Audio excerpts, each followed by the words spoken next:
Right, let's take you to this conversation now. 11,287 girls in schools across Limpopo's 5 districts are pregnant, and some teachers and older men are said to be responsible for most of these pregnancies.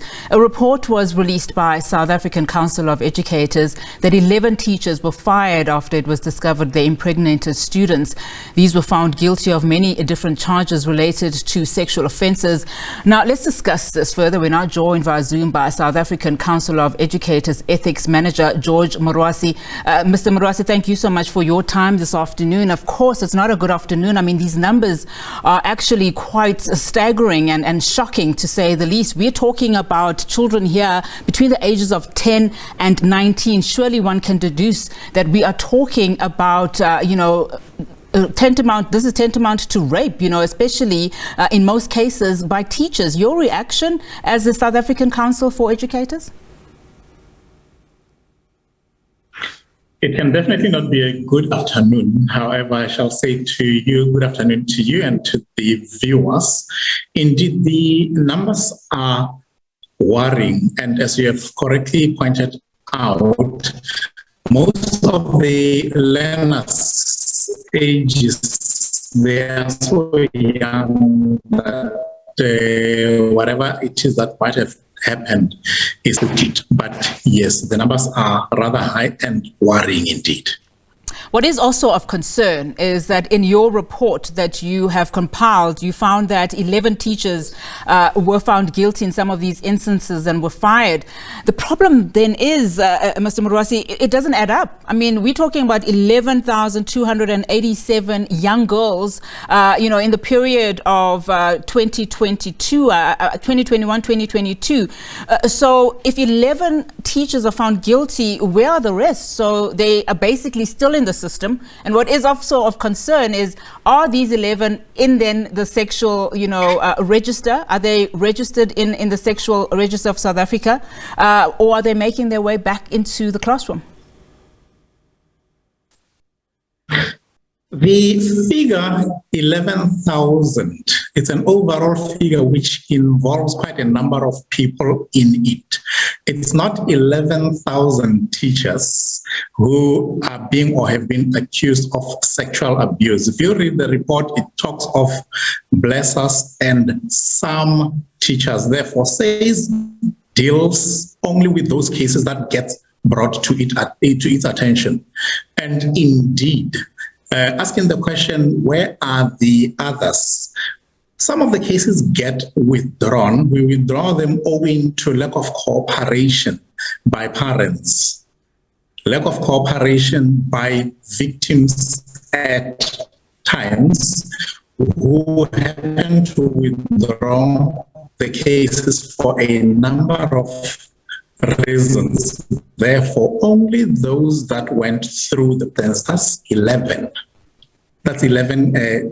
teachers who happen to have gone through the system and whose names were removed from the register of educators, and those names were also submitted to the Department of Social Development to be included onto the list of persons declared unfit to work with children.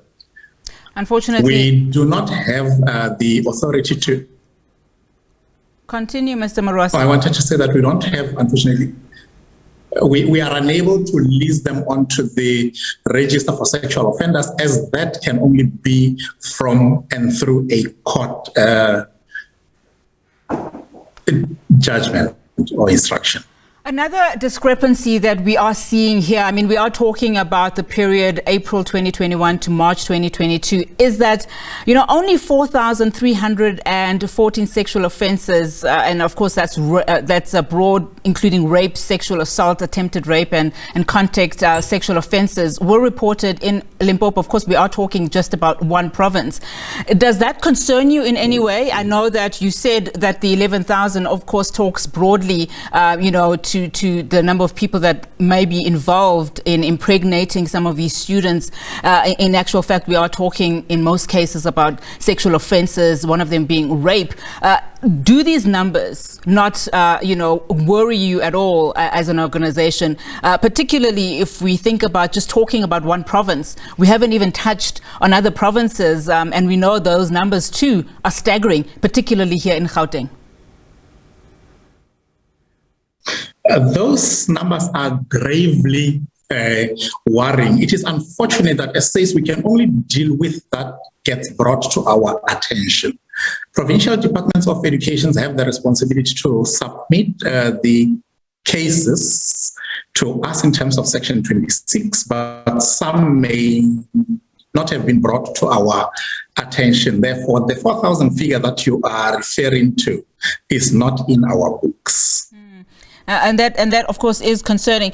So the Department of Basic Education, of course, says it is dealing with some of these matters, and it is basically has basically introduced the Basic Education Pregnancy Policy in December 2021.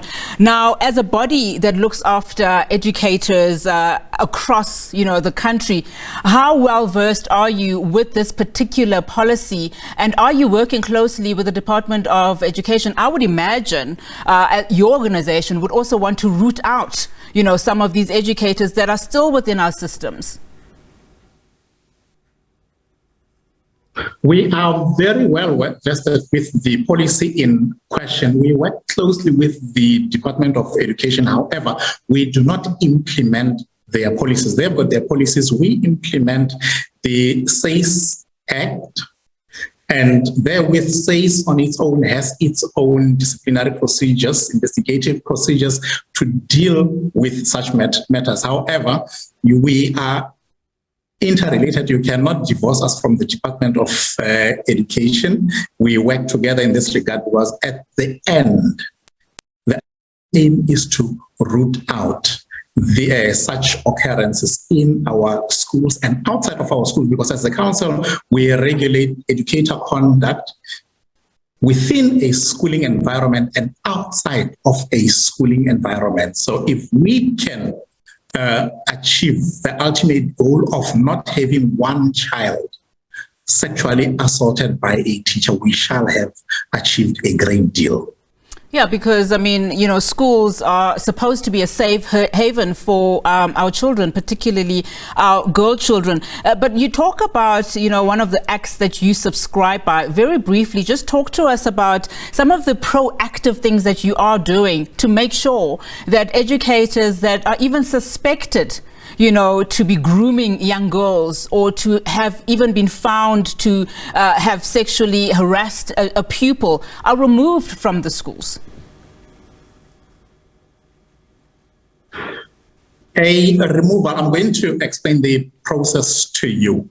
What we do as the council, over and above having to receive and process complaints, we go out on advocacy drives to highlight these plights, the plights of our children as far as sexual abuse is concerned, conscientize the educators on the dangers associated with some of their conducts, and that is also being done by the Department of Education. We've got many collaborations with teacher unions for that matter, wherein we all go out saying that children should not be abused sexually. That's what we do. It's a wide drive that we are busy with as the council to conscientize educators, but mostly our plea is to parents, because we're dealing with minors here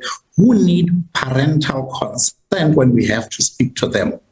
The very parents are the ones who end up having to, end up withdrawing these cases or preventing us from proceeding with a case. If you prevent the SACE or the department from proceeding with a case, or the police for that matter, that teacher will remain in a classroom and will remain a danger to our children, which is exactly what we do not want. Therefore, it is our plea to the parents, the community at large to stick it out. It may be an unpleasant process, but the only way to win the war is to stick it together and fight for our children, both boys and girls alike, because these things happen to both boys and girls alike.